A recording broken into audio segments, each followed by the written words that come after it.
Christmas comes from a pagan ritual that celebrated the winter solstice by having a meal with family and giving each other gifts. Now, this was eventually co-opted by the churches of the world to give us the winter holidays we know and love today.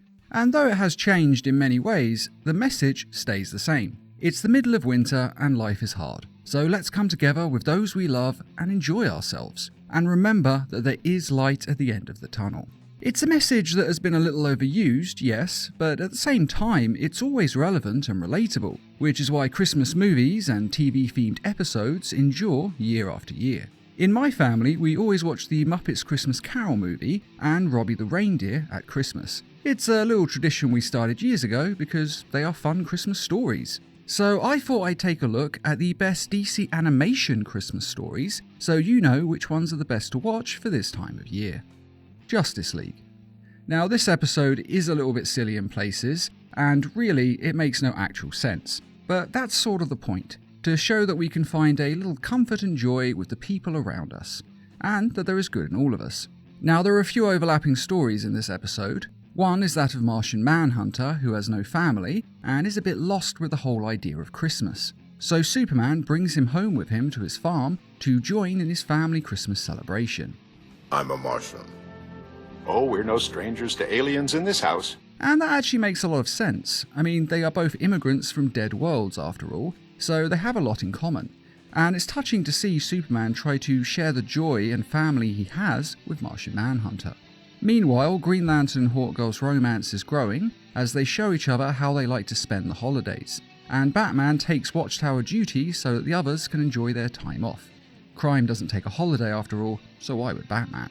And the Flash's part is more of a goodwill to all men story, as he tries to get a Christmas gift for some orphans so they can enjoy the holiday. This ends up with him fighting and even being defeated by the Ultra-Humanite.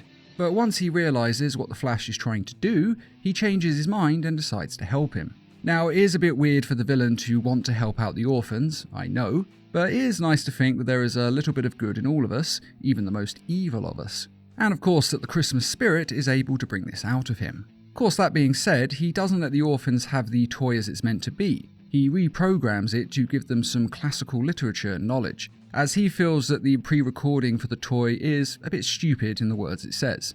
Which it is, to be fair. I mean, that's kind of the point, it's supposed to be a little bit of a joke.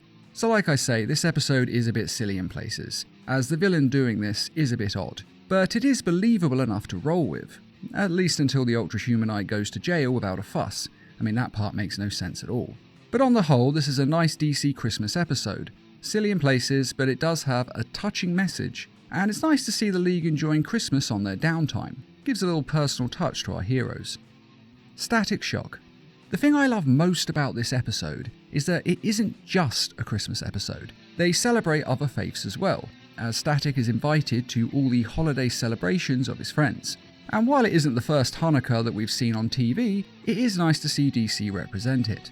After all, the winter holidays are all about putting differences aside and coming together. And this episode shows us that it doesn't matter what faith we are, only that we are with people we care about and love.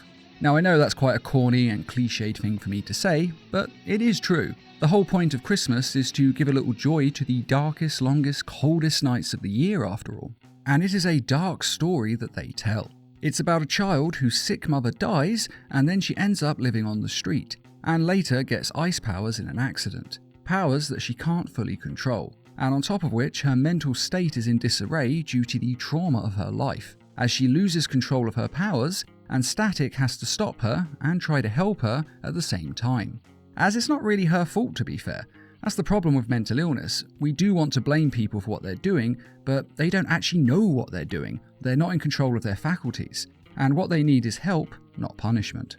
So basically, this is a story of inclusion of holiday faiths and thinking of the less fortunate and helping them out. It's an ambitious story, especially since superhero shows normally simplify issues and turn them into a good guy versus bad guy fight. Instead, this episode changes that, and Static wins the day with compassion instead of violence. I know that sounds a little preachy, but hey, it's Christmas. Merry Little Batman. The newest on this list is basically a mixture of Damian Wayne's lethalness and Home Alone, which is also quite lethal. Batman is lured out of town by the villains so they can rob a lot of houses, And of course, one of those houses is the Wayne mansion. But Damian Wayne is home alone, as Alfred has gone to the store. So he protects it in the deadly and dangerous Home Alone fashion. He even dons his own batsuit. But sadly, though he beats the villains and makes them run away, they manage to make off with his bat utility belt, which was a special early Christmas present from his father. So he gives chase and discovers the villain's sinister plot and goes toe-to-toe with Batman's rogues gallery. Now this is a silly film really. It's not meant to be anything else, but it is light-hearted and whimsical and a lot of fun to watch. It's a nice little DC Christmas film and the animation is interesting. It's kind of like the doodles a kid would do in school, or at least it's similar to the doodling I did when I was in school. And then they've brought it to life in a tale that is simple but has a nice coming together of father and son. So this is quite a nice Christmas film to watch with your family. Batman the Animated Series. Now this series had 2 great Christmas episodes. The first was Holiday Nights, a story in 3 parts.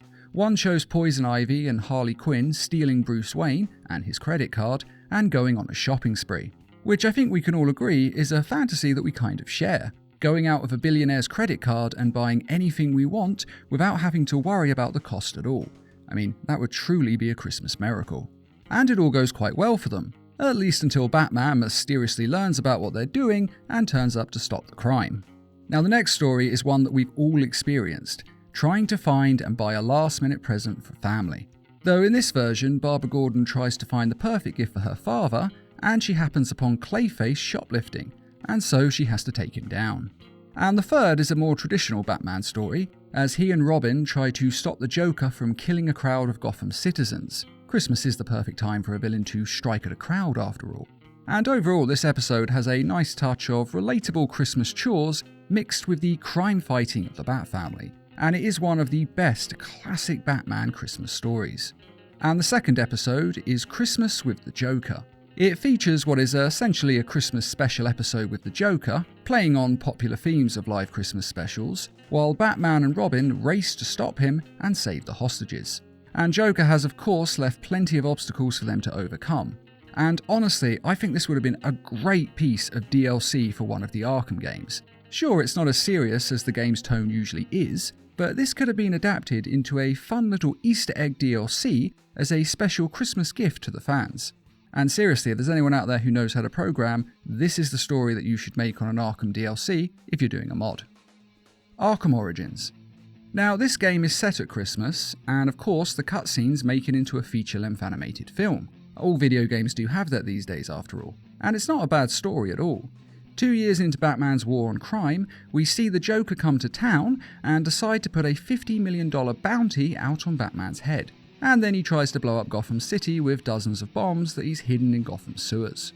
Now Batman does of course stop him, but the story is engaging, and we also see the struggle between Alfred and Bruce Wayne, as Alfred is coming to terms with the fact that he can't stop him from being Batman. You're not some hardened vigilante. You're a young man with a trust fund and too much anger. Got in over your head, and I don't want this to be your end. And given that he is sort of Bruce Wayne's adopted father, it is interesting to watch this unfold. A rift grows between them that is healed when Alfred dies, and Batman has to restart his heart in order to save him. And after this, Alfred sees the need for Batman, and Bruce Wayne realizes just how much Alfred means to him, and how much it would hurt to lose him. And after this game is finished, there is the DLC, a Christmas story of Mr. Freeze's revenge, as he attempts to kill those who've wronged him, and Batman has to stop him. In his fancy new environmental suit, of course. It's actually quite a fun little playthrough, and there are some decent cutscenes with it. And I do have a soft spot in my heart for revenge stories, and setting one at Christmas is just very nice. Now, technically Christmas has already happened in this story. Technically it's a New Year's story, but still it's set around that time, so I think it counts.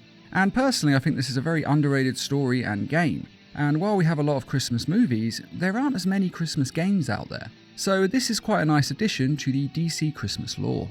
And those are the best DC Christmas stories in animation. And I thoroughly recommend watching them, either on Christmas Day or really at any time, as they are entertaining and they have a good message. Sure, the message is quite corny in places, but it's heartwarming all the same. And if there are any other DC Christmas stories that you love, then please let us know in the comments, along with which one of these is your personal favourite. And I'd just like to quickly remind everyone that we have some merchandise available on our store, and to say thanks to all of you who have donated to the Needle Mouse Productions page on Patreon. And as always, thanks for watching, and feel free to subscribe, share, like, and comment.